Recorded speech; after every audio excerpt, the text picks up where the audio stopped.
ગત તારીખ 12/6/2026ના રોજ ઉત્તરાણ પોલીસ સ્ટેશન વિસ્તારમાં જિગ્નેશભાઈ નામના એક વ્યક્તિની મિસિંગ કમ્પ્લેન્ટ દાખલ કરવામાં આવેલી.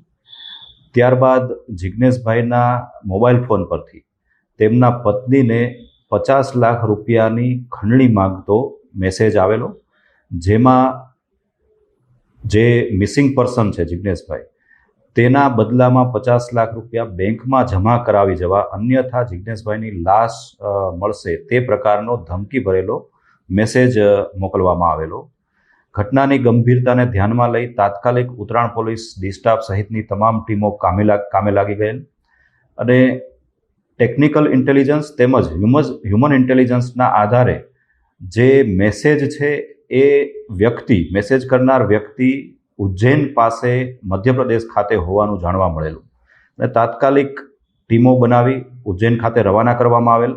આ સાથે જ હ્યુમન નેટવર્ક અને ટેકનિકલ સર્વેલન્સનો ઉપયોગ પણ કરવામાં આવેલો. ત્યારબાદ એક વધારાનો વિડીયો જિગ્નેશભાઈના મોબાઈલ પરથી રિફ્લેક્ટ થયેલો, જેમાં તેને બાંધેલી હાલતમાં હોવાનું અને તાત્કાલિક પૈસા જમા કરાવવા બાબતની ધમકી આપવામાં આવેલી.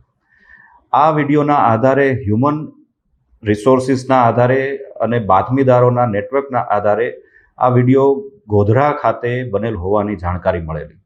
તાત્કાલિક ટીમ દ્વારા ગોધરાની હોટલોમાં તપાસ કરતા જિગ્નેશભાઈ મળી આવેલા.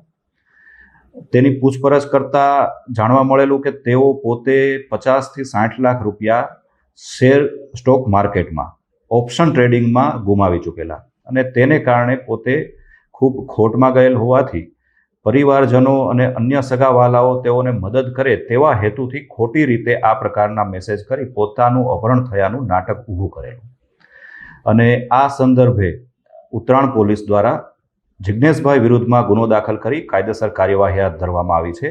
આપના પોતાના પ્લેટફોર્મ લલકારને લાઈક કરો, ફોલો કરો, સબસ્ક્રાઇબ કરો અને શેર કરો.